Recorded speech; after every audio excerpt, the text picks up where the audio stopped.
your Superman news video for the week February 21st to February 27th, 2014.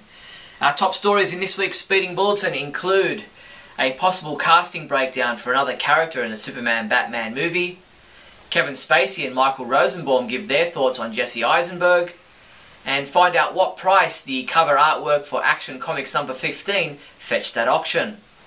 These stories and more are in this week's Speeding Bulletin.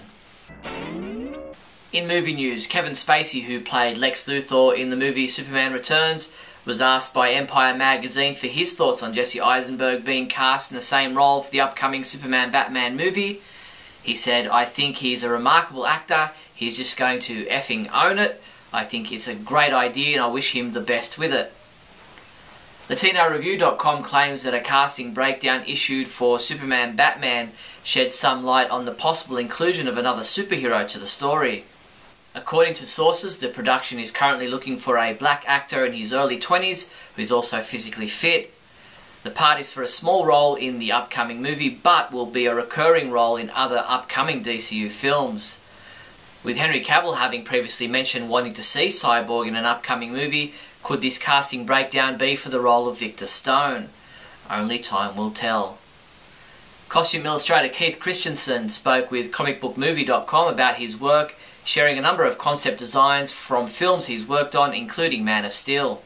As for why movie costumes usually differ from what we see in the comics, he said, "I think what hardcore fans don't realise is that they're willing to suspend their disbelief to a much higher degree than the average moviegoer. In a comic book movie, visually speaking, everything has to be different from the source material, otherwise we'd be animating. It's a different media, a different language, with its own rules and limitations." Nominations for the 40th Annual Saturn Awards were announced this week, with Man of Steel receiving nominations in 3 different categories. The new category of the Best Comic-to-Film Motion Picture sees Man of Steel duking it out against Marvel's Iron Man 3, Thor the Dark World, and The Wolverine. The awards will be presented in June. Visit saturnawards.org for the complete list of nominations. Francis Diaz is a film technician and storyboard artist in Madrid, Spain, who recently completed a short film about the life of Superman co-creator Joe Shuster. Titled This Is Joe, the short film explores key elements in Joe's career and the history of Superman, and is now available to view in full on our website now.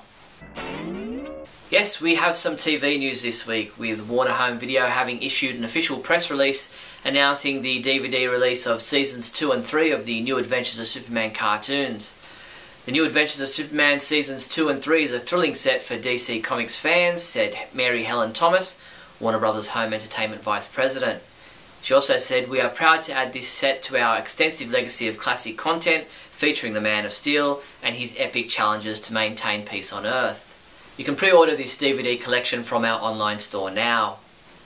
Cinecats.com conducted an interview with Michael Rosenbaum in which he discusses his time playing Lex Luthor on Smallville, voicing the Flash in the Justice League animated series, and his thoughts on Jesse Eisenberg being cast as Lex Luthor for the upcoming Superman-Batman movie. He said, "I think the most loyal fans are the DC fans. When they were casting the Lex Luthor part, it was amazing to see all of the fans reaching out on Twitter and all of the kind words to get me to be Lex Luthor again. I didn't do anything, I just sat back and thought it was really sweet. I'm very lucky." DC Comics announced that due to the overwhelming success of 2013's Villains Month 3D motion covers, they'll be bringing the technology back this September. Spinning out of the events of the new weekly series, The New 52 Futures End, comic books will leap 5 years into the future. Expect the books to have even more depth and motion than before. Newsarama received an exclusive first look at what the Superman 3D motion cover will look like. Superman met his Kryptonian cousin from an alternate universe when Batman and Superman crossed over with World's Finest in the First Contact story that began with this week's issue number 8 of the Batman-Superman title. Greg Pak spoke with USA Today about the story, saying, "Huntress turns to Batman and Superman when the extremely strong Power Girl begins to get out of control, but she's met with skepticism." Comic books we reviewed this week included Supergirl number 28, which was reviewed by James Lance, who called it a surprising treat, and he rated this issue a 5 out of 5.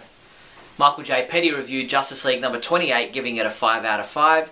saying outside of Cyborg it wasn't really Justice League, but I didn't mind as I finally became interested in the Metal Men. Adventures of Superman Chapter 43 was reviewed by Alyssa Gossage, who gave it a 3 out of 5, saying, "I thoroughly enjoyed this first part of Mars's 3-part story." Matt Shaw reviewed Smallville Alien Chapter 10, calling it so entertaining and engrossing, and he rated this chapter a 4 out of 5.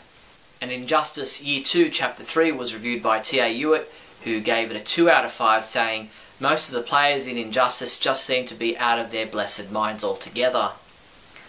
Superman comics available this week from February 26th include Adventures of Superman Chapter 44 digital comic has been available since February 24th.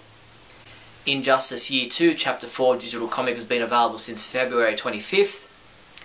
Adventures of Superman number 10 print edition. Batman Superman number 8, which is available in a variant cover, and a digital combo pack. DC Universe vs. Masters of the Universe number 5, Superman number 28, which is available in a variant cover, Superman Lois Lane number 1, Teen Titans number 28, which is available in a variant cover. World's Finest number 20 contains part 2 of the story from Batman Superman number 8, and Smallville Alien Chapter 11 digital comic will be available February 28th. Ride a bike, hit a golf ball or bowl a strike. Get active with some great Superman sporting equipment. Hit a round of 18 holes with this licensed Superman performance driver cover, yours for just $28. Or how about bowling a strike with your very own Superman bowling ball, available for $189.99. These and other great Superman sporting items are available from your one-stop Superman shop, the Superman homepage online store at supermanhomepage.com/shop. In other news, Turbine's multiplayer online battle arena video game Infinite Crisis goes into open beta on March 14th, and we'll see a mechanised Man of Steel, Mecha Superman, join the game. When the young Clark Kent connected a crashed Kryptonian space probe to his family's agrobot, an amazing new robot was born. Clark named the robot Cal and tried to teach him what it meant to be human, mostly through an imaginary game called Superman. Superman, played by Clark, was a hero who could right every wrong, yet Cal never quite understood the point of the game. Sadly, the game's lesson became clear when walking home from school, Clark was killed by a drunk driver. Cal now knew why humans dreamed of heroes, and took on Superman's name and mission in honor of the friend he lost. Sign up for the Infinite Crisis beta today. Visit infinitecrisis.com to join the fight for the multiverse. DC Comics has also announced that they will be launching a new digital-first weekly comic book based on the video game starting in May. Cover artwork for Action Comics number 15 was sold in the latest Vintage Comics and Comic Art signature auction at Heritage Auctions in New York. Artist Fred Gardner's image of the Man of Steel from Action Comics number 15 is the earliest Superman cover art known to exist, and exceeded expectations by selling for $286,800. A number of rare Superman collectibles will be auctioned off in the latest offering from Hakes.com.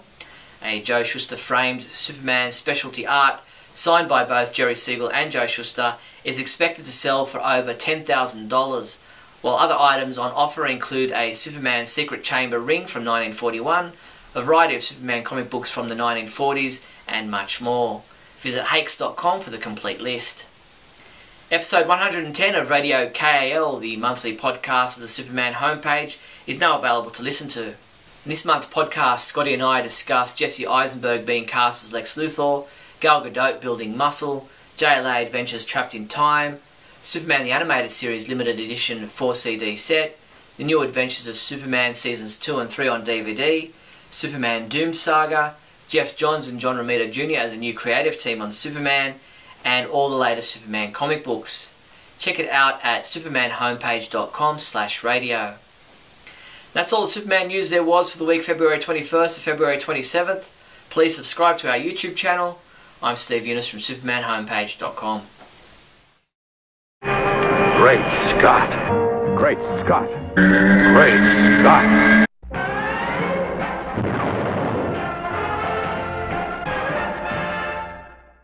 Hello everyone, and welcome to another interesting episode of Great Scott. I'm Scotty V. Good to see you. Thanks for watching. So recently, LatinoReview.com came out with a list of spoilers that were possible for the Man of Steel follow-up film, considering Lex Luthor, and now we know that it's Jesse Eisenberg playing the role. Now take these rumors with a grain of salt, as I'm sure you've already read them. First off, they started with Lex's head is bald, as we usually recognize Lex as having a bald head. But in their little write-up, they say his head is shaved. In other words, he purposefully shaves his head. He's a street tough. He was in a gang. He has tattoos, a sleeve of the Metropolis skyline along his arm. This is interesting in a number of ways. Him as a street tough in a gang, meaning he was able to kind of handle himself, and he also, in this little blurb, supposedly takes over the gang within 1 year by the time he's 15, meaning that he uses his intellect and he uses his street smarts in order to do so, and in order to be the leader of an organization at that young age, which of course prefaces things to come when he becomes a leader of many, many organizations, crime and otherwise. But with the shaved head, that seems to indicate that maybe that was part of his initiation, or maybe he did it to look tougher, or maybe he did it to prove that he, it could be that he did it in front of the guys, or he made them all do it, or, they were kind of like skinheads or something. That I don't really love that idea. I like the idea of Lex going bald or becoming bald, but I don't mind him shaving his head. I kind of thinking about the implications of why he might have done it, because he was in a street gang and maybe they were skinhead toughs. I'm not crazy about that. But also in the write-up it says don't think of him as just a goon. He's very intelligent and he's a genius, and he can accomplish anything by the use of his mind. He's very ambitious and he's very capable. These things I love, and I've always loved these things about Lex. When his mind gets set, when he puts his intellect into motion, he can pretty much accomplish anything he wants, and I like that. Of course, they could have written that from anywhere. That's kind of a general Lex description. That's the kind of a person that he is.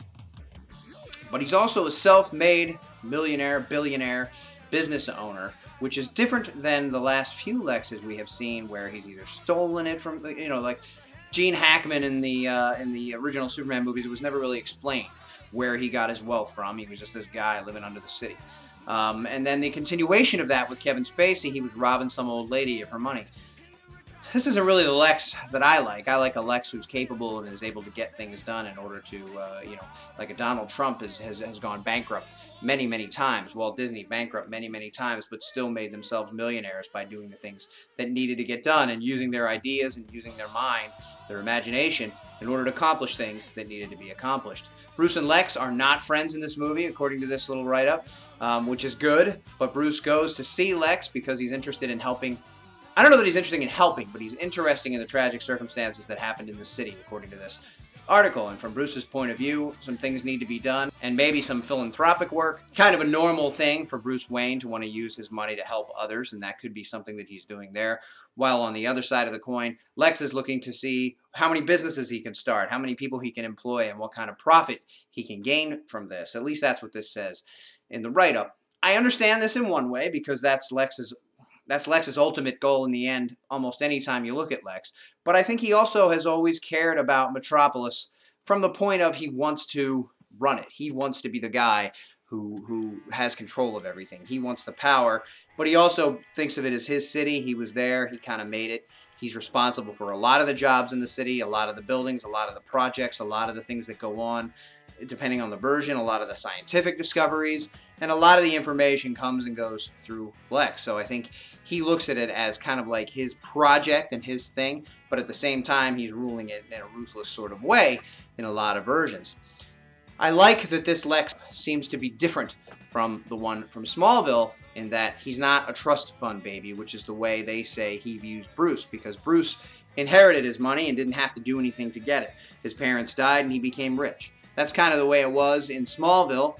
He was this secondary guy. Lionel ran the company and kind of made fun of Lex and everything, and the idea was that Lionel was so bad and so tough on Lex that that's what eventually drew him to the dark side, and then he eventually kills Lionel and all the money is his. Even though he was running a lot of the company and he had access to the funds, he wasn't really the guy who had made it what it had been. Lionel was the guy, so Lex was this guy who just took advantage and took over in the end. Some of these ideas sound much better to me than going that route, the route of spoiled brat kind of guy who wants things that maybe aren't his. Lex in this write-up considers Superman an alien trespasser in his city and on Earth, and wants to figure out what's going on there and probably defeat him in some manner, although it doesn't say that there. And according to this, Bruce finds Superman impressive and wants to come to the city in order to look into the alien as well, but from a different standpoint, a standpoint of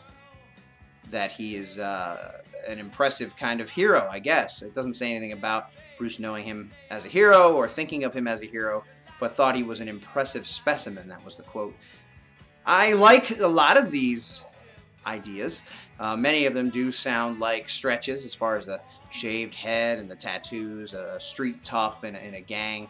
Some of that stuff could work, though, if he was out on the street. It kind of harkens back to some of the 80s stories, or earlier than that even, where Lex was kind of on the street and poor, and his parents were alcoholics or whatever, and he eventually gets free of them and makes his own destiny, and wrong side of the tracks kind of thing, from rags to riches.